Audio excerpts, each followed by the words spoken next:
Magandang araw mga kaibigan. Mainit po itong pag-uusapan natin Tungkol nga po ito sa matinding birada ng dating Senador Ping Lacson, kung saan sinagot niya po ang tungkol sa kabalbalan di umano ng mga Duterte. Tama ba na siya ay isinuko sa ICC ng ating gobyerno? At magiging loyal ba siya sa ating gobyerno at sa ating Pangulo sa kabila ng usong-uso na baliktaran ng ilang mga politiko, mga kaibigan? Pero bago ang lahat, paki-like naman po ang ating video. Yes, maraming salamat. Eto, panoorin natin to, mga kababayan. Given the recent dip, kayo po ba ay nagsisisi na kayo po ay nagpa-adapt sa alyansa para sa bagong Pilipinas? No, hindi. Not at all. No. Ako kasi, Ms. Gretchen, I've always been fatalistic no? Kung manalo. Kung matalo. Probably yun ang...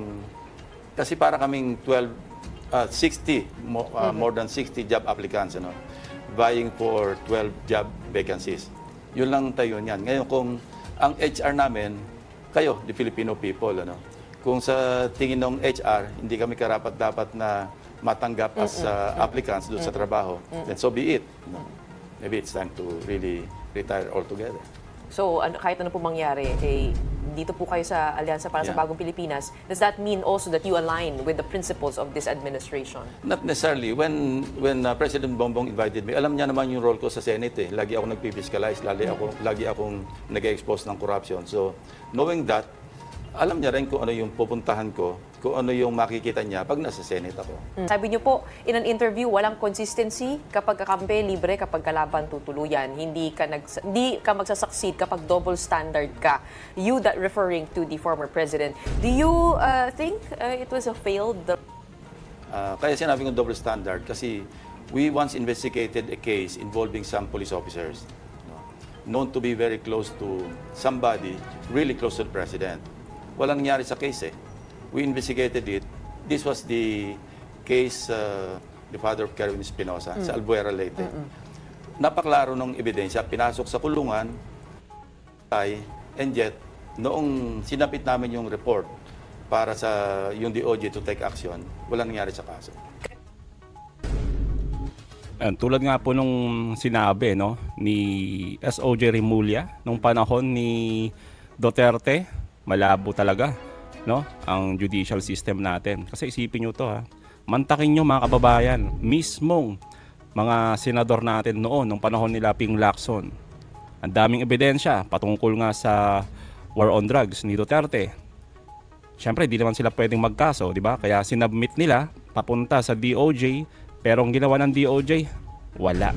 Tumambay, di umano. Di na alam kung ano nangyari. Kayo po ay agree na mailitis si former President Rodrigo Duterte doon sa ICC? Yung kasing ICC, that is the global court for the hopeless at saka helpless. I think nag-work naman yung criminal justice system natin, pero naandyan the president has been arrested and turned over to the ICC. There's so many issues involved. But kahit si DOJ Secretary Boying Remulla sinabi na we don't have a working justice system. I mean, when it comes to that, it will be difficult to prosecute because yun nga, ang involved dito, law enforcement. Paano mo iimbestigahan kung yung ebidensya ay wala?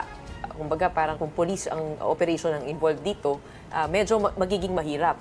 Kapag internally, you yourself said we should strengthen the Internal Affairs Service. Hindi ako mag-agree na hindi nag-work yung criminal justice system. Probably selective. Yes, agree din ako doon. Nung panahon talaga ni Duterte, isipin nyo, selective talaga. Mantakan nyo yung nangyari kay De Lima, former Senator De Lima, talagang pinersecute. Pero pag tropa ni Duterte, malabo.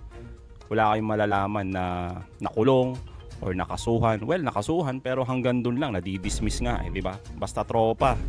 Yan, kaya selective. Yeah.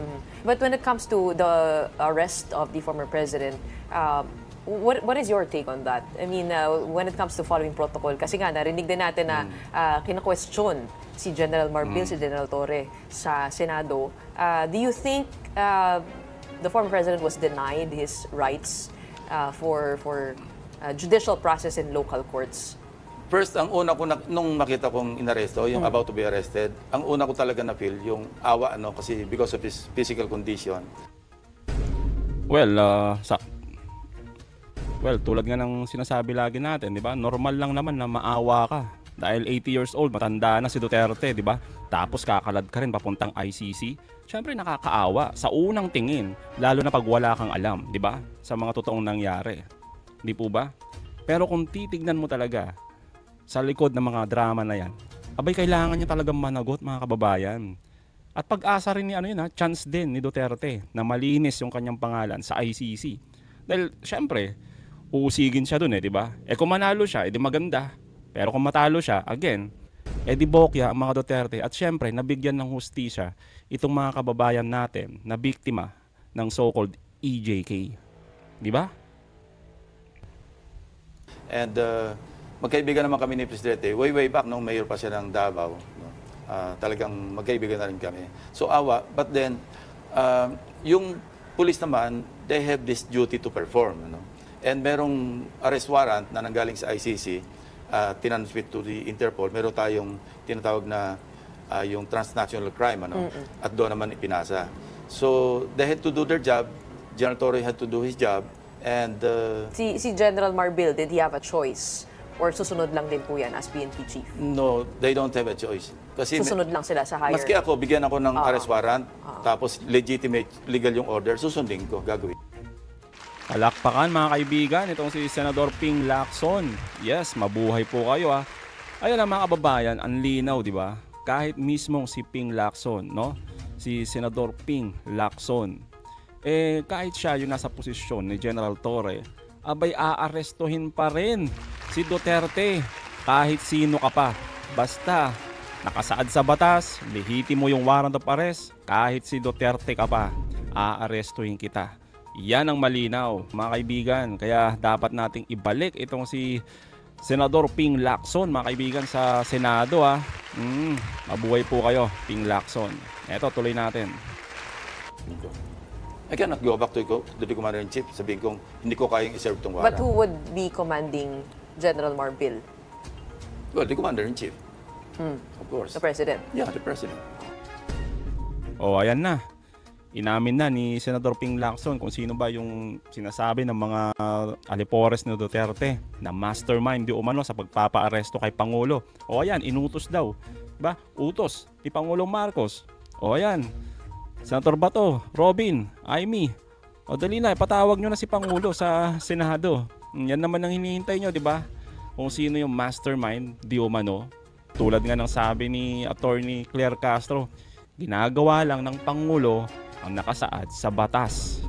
Paulit-ulit na yan Nakausap po sa isang interview ni Senator Chis Escudero, nabanggit niya na si Senator Bato de la Rosa, who might have an arrest warrant out for him, ay inahayaan niyang tumuloy sa Senado, kasi he has the right to exhaust all his legal remedies. At nabanggit niya kayo, kasi nagtago daw po kayo abroad for how many years? Yeah, 14 months. Ano po nangyari doon?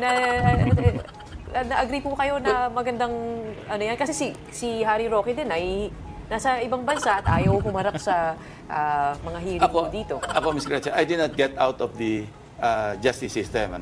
Nagkataon lang, merong jurisprudence that in-apply ko. Kasi before that Supreme Court ruling, hindi pwedeng umusad yung case nang hindi ka nagpapa-jurisdiction sa court. Meaning, if you have a warrant of arrest, kailangan nandun ka sa custody ng court, legal custody, anyway, physical, nasa PNP naman yan. Pero because of that ruling of the Supreme Court, pwedeng mag-file ng pleadings even in the absence of the respondent. I used that jurisprudence. So, kaya nga na-dismiss yung case ko even when I did not submit myself under the jurisdiction of the court, na-dismiss pa rin yung case.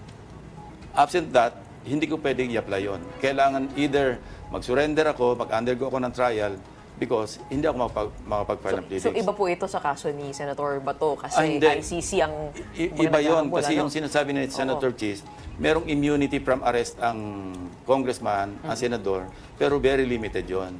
Pag ang yung penalty do sa kaso is 6 years or less, pwede yun. Okay. At saka when Congress is in session.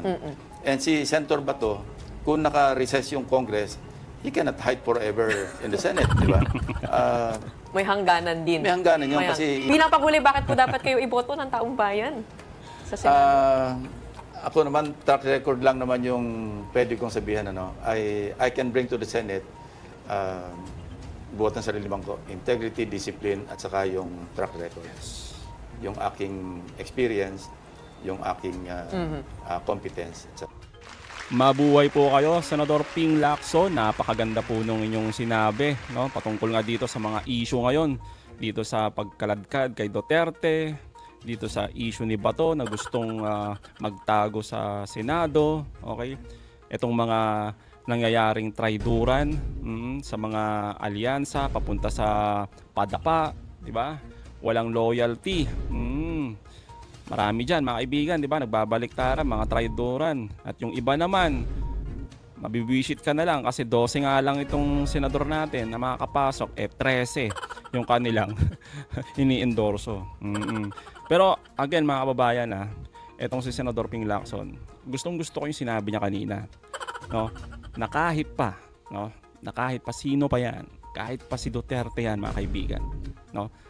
Basta na tungkol sa batas, nakasaad sa batas at lehitimo yung warrant of arrest, kahit siya mismo ay aarestuhin niya ang dating Pangulong Duterte, okay?